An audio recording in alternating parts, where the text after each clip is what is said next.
I wanted to share with you today a story that I enjoy. It's called I Want Your Moo. I Want Your Moo. And it's written by Marcella, Bakur, Weiner, and Jill Neimark. And it was illustrated by Jairo Barragan. I probably mispronounced their names, but I wanted to give them credit. I Want Your Moo. Toodles the turkey did not like herself. Her legs were like sticks. Her head had no hair. Her feathers were brown. But most of all, Toodles hated her sound. Gobble, gobble, gobble, gobble. What a horrible sound. She wanted a sound that was deep and profound, or as soft as a song. When she was a little baby, Toodles was sweet and fuzzy, and her sound was sweet and fuzzy. Cheep, cheep.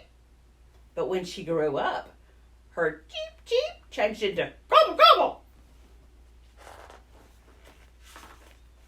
One day, Toodles could stand it no longer. She went to Kathy the cow. Kathy, said Toodles, I want your moo. It's long and it's strong, and I want it. Kathy moved her head slowly. She chomped some grass. She said, You can't have my moo. It's part of me. Moo.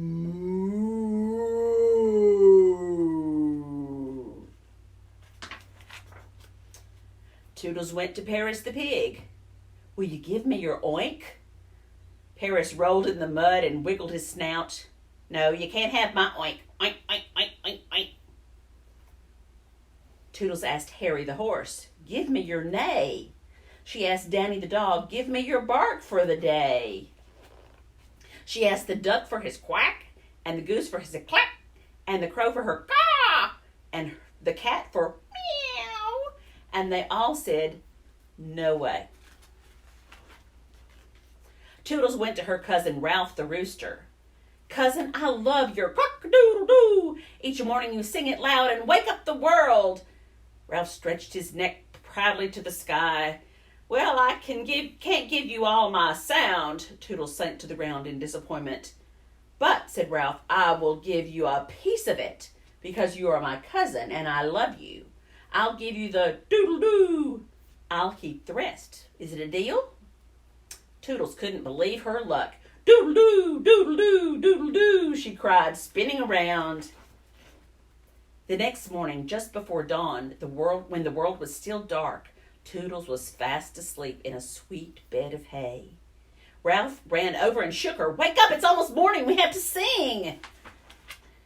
The sun was peeking over the field. Toodles yawned and rubbed her eyes.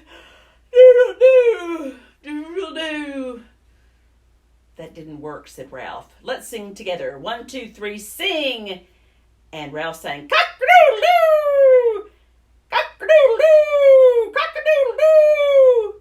Ralph looked at Toodles, and Toodles looked at Ralph. It wasn't working. But she loved her new sound, so she said, doodle-doo, and ran away. Doo-doo-doo, she said, sadly, sitting under a tree.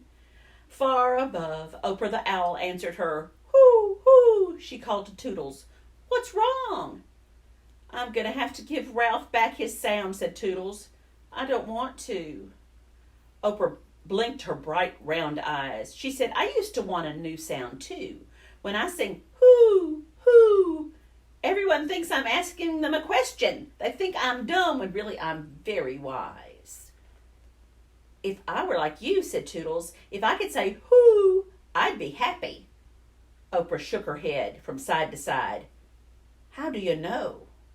If I could go oink, oink, or bow, wow, or clack, clack, or if I could say hiss, or croak, croak, or yak, yak, I'd be so glad I'd never look back, Toodles said as she buried her head. Nobody's sound is as ugly as mine. And she wandered away to the edge of the barnyard. The little baby turkeys and the chickens were playing. They were soft and fuzzy like she used to be. Cheep, cheep, they called, running and falling and flapping their little wings. Just then, a shadow passed over the ground. It was dark and big. Toodles heard a strange, piercing sound. Shriek! Shriek! The shadow moved in a circle, and it kept getting bigger, and all the little babies froze in fear. Toodles looked up. It was a hawk. Toodles knew that hawks like to swoop down on tasty little chicks and swallow them whole. Shriek! Shriek! The hawk circled closer. His beak looked hard and mean. His powerful wings flapped slowly. His sharp eyes looked down on his afternoon meal. Toodles ran to the chicks and spread her wings wide so they could hide under her brown feathers. The hawk came closer. He was flying faster. Gobble, gobble, gobble, gobble, gobble, gobble, gobble, gobble, yelled Toodles. Gobble, gobble, gobble, gobble, gobble. The hawk seemed to hesitate. Toodles flapped her wings and yelled, gobble, gobble, gobble, gobble, gobble, gobble, gobble. And the hawk flew away. Yay!